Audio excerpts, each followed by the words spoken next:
Tangerang Selatan Unggul adalah suatu rancangan Kota Tangerang Selatan dalam melanjutkan program pembangunan menjadi semakin baik dalam berbagai aspek dan bidang pembangunan, baik itu pembangunan fisik maupun pembangunan non-fisik. Di bawah kepemimpinan Wali Kota Tangerang Selatan Benyamin Daphni dan Wakil Wali Kota Pilar Saga Ihsan, pemerintah Kota Tangerang Selatan terus tumbuh menjadi kota yang maju. Hal itu dapat terlihat dari fakta dan data dari Badan Pusat Statistik, mulai dari pertumbuhan ekonomi yang terus tumbuh secara positif di angka 5,36%, di mana sebelumnya sempat jatuh di angka minus 1,02% saat pandemi.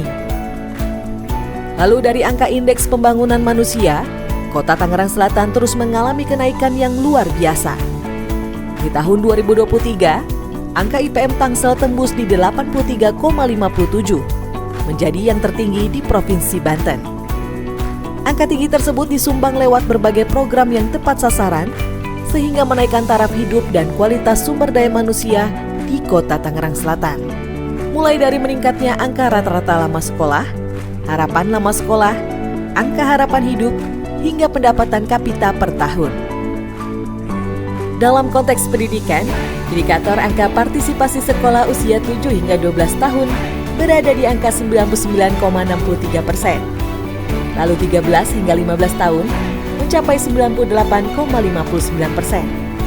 Keberhasilan tersebut terus didorong di tingkat sekolah menengah atas yang menjadi kewenangan provinsi agar bisa mencapai 100% dalam tingkat partisipasi sekolah.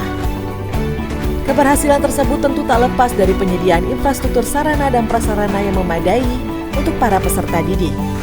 Di tahun 2024, peningkatan sarana dan infrastruktur sekolah, baik penambahan ruang kelas hingga gedung baru, dilakukan diantaranya di SMP Negeri 10, SMP Negeri 7, SMP Negeri 23, SDN 03 Jurang Mangu Barat, SDN Pamulang Barat, SDN Serua Indah 01, SDN 01 Paku Jaya, SDN Pondok Jagung 04, hingga TK Negeri Pembina 05. Membersamai itu semua, bantuan biaya pendidikan juga terus digencarkan oleh pemerintah Kota Tangerang Selatan. Bantuan diberikan kepada 1.500 peserta didik tingkat PAUD, 1.000 siswa SD, 900 siswa SMP bagi orang tuanya yang tidak mampu, serta menyalurkan bantuan kepada 5.000 siswa SMP yang tidak diterima di sekolah negeri untuk dapat melanjutkan pendidikannya di SMP swasta. Bahkan bantuan juga diberikan untuk mahasiswa tingkat akhir sebanyak 1.000 mahasiswa yang ditargetkan selesai di 2025. Benyamin dan Pilar Saga Ihsan juga menaruh perhatian yang serius terhadap para tahfiz Quran yang diberikan beasiswa berupa 1.000 hafiz Quran, 1.000 sarjana. Dari bidang kesehatan, pemerintah Kota Tangerang Selatan juga terus melakukan pencegahan dan perlindungan kepada seluruh masyarakat Tangerang Selatan. Hal tersebut ditunjukkan lewat kehadiran petugas Bidar Sehat yang ditugaskan memastikan kesehatan masyarakat di 54 kelurahan terjaga sejak dari rumah. Ditambah penyediaan Universal Health Coverage atau UHC atau perlindungan dan jaminan kesehatan kepada seluruh masyarakat yang semakin meningkat tiap tahunnya.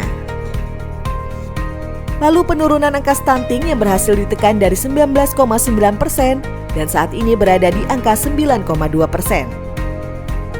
Tak berhenti di situ, dalam rangka menjalankan misi pembangunan infrastruktur yang saling terkoneksi, program dan kegiatan strategis yang dilakukan antara lain, meningkatkan kualitas jalan kota sepanjang 11,88 km, jalur pedestrian sepanjang 1.882 meter yang terdiri dari 3 ruas jalan, lalu drainase kota yang terintegrasi, jalan lingkungan sepanjang 98,83 km. Lalu membangun tempat berinteraksi masyarakat berupa alun-alun Pamulang, alun-alun Pondok Aren dan Taman Serpong Utara, dan dilanjutkan dengan penataan Taman Perumahan Bukit Serpong Mas, penataan Taman Perdamaian, peningkatan fasilitas Taman Kota 1. Dan berbagai infrastruktur dalam hal penanganan masalah banjir juga dilakukan, mulai dari pembangunan tandon dan turap, serta pembangunan dan pemeliharaan drainase kota dan lingkungan. Program Tangsel Terang juga semakin diperluas, sehingga masyarakat merasakan bahwa penerangan di jalan lingkungan bisa terlayani dengan baik. Sebanyak 3.000 titik yang tersebar di 7 kecamatan telah dipasang program Tangsel Terang. Dinas Perhubungan juga telah menyiapkan bus sekolah gratis dengan 9 rute yang menjangkau seluruh wilayah Tangerang Selatan. Dalam upaya menunjang perwujudan sebagai kota layak huni, Pemkot Tangsel melakukan perbaikan rumah tak layak huni menjadi layak sebanyak 395 rumah di 2023 dan sebanyak 510 rumah sudah dibedah di tahun 2024. Ditambah dengan memberikan sanitasi layak kepada 1.800 rumah tangga dalam upaya menurunkan angka buang air besar terbuka. Lalu program padat karya, meningkatkan kompetensi tenaga kerja pariwisata, dan para pelaku ekonomi kreatif memiliki sertifikat dari lembaga sertifikasi. Dan memberikan kenyamanan dengan memfasilitasi penerbitan sertifikat halal terhadap produk komersial, serta program RW Mandiri Tahan Pangan atau Mantap.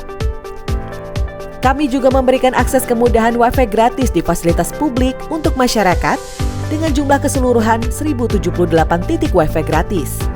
Dan ditargetkan mencapai 2.500 titik Wi-Fi gratis di seluruh wilayah Kota Tangerang Selatan. Keberhasilan program-program tersebut juga membawa pemerintah Kota Tangerang Selatan meraih puluhan prestasi di tahun 2024. Di antaranya, Pemkot Tangsel kembali meraih opini WTP ke-12 dari BPKRI. Lalu, terbaik kedua, wilayah implementasi satu rekening satu pelajar kategori kabupaten kota.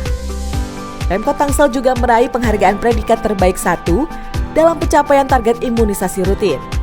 Lalu penghargaan sanitasi total berbasis masyarakat tingkat madya dari Kementerian Kesehatan, dan membanggakan meraih penghargaan Universal Health Coverage 2024 dari BPJS Kesehatan. Lalu dari Kementerian Lingkungan Hidup, Pemkot Tangsel meraih penghargaan dengan kategori Kepala Daerah yang berhasil mendukung gerakan peduli dan berbudaya lingkungan hidup di sekolah atau Adiwiyata. Pemkot Tangsel turut mendapatkan penghargaan Top Pembina BUMD dari Kementerian Dalam Negeri. Juga mendapatkan terbaik kedua standar pelayanan minimal dari Kemendagri. Kementerian PU juga memberikan penghargaan untuk Pemkot Tangsel berupa kinerja penyelenggaraan jasa konstruksi peringkat kedua. Lalu Pemkot Tangsel juga meraih peringkat pertama pengelolaan kinerja dari Badan Kepegawaian Negara. Tak berhenti di situ, penghargaan kembali diraih oleh Pemkot Tangsel dari kategori Kepala Daerah Pendukung Pengelolaan Zakat Terbaik dari Basnas, serta mendapatkan penghargaan Paritrana Awards dari BPJS Ketenagakerjaan. Lalu penghargaan sebagai Kota Layak Anak dan meraih Badan Publik Informatif peringkat pertama se-Provinsi Banten. Ditambah pula penghargaan kepatuhan penyelenggaraan pelayanan publik dari Ombudsman untuk Pemkot Tangsel, Disduk Capil Tangsel, Dinas Sosial, Dinas Pendidikan dan Kebudayaan, DPMPTSP, dan 2 UPTD Puskesmas, yakni Puskesmas Pondok Jagung dan Puskesmas Pondok Aren. Serta penghargaan membanggakan sebagai daerah tertib ukur dari Kementerian Perdagangan Republik Indonesia. Berbagai keberhasilan tersebut berkat kolaborasi yang dibangun luar biasa di Tangerang Selatan. Mari kita terus menjaga keharmonisan, sinergitas, dan kebersamaan dalam menyukseskan berbagai program untuk kemajuan Kota Tangerang Selatan dan kesejahteraan masyarakatnya.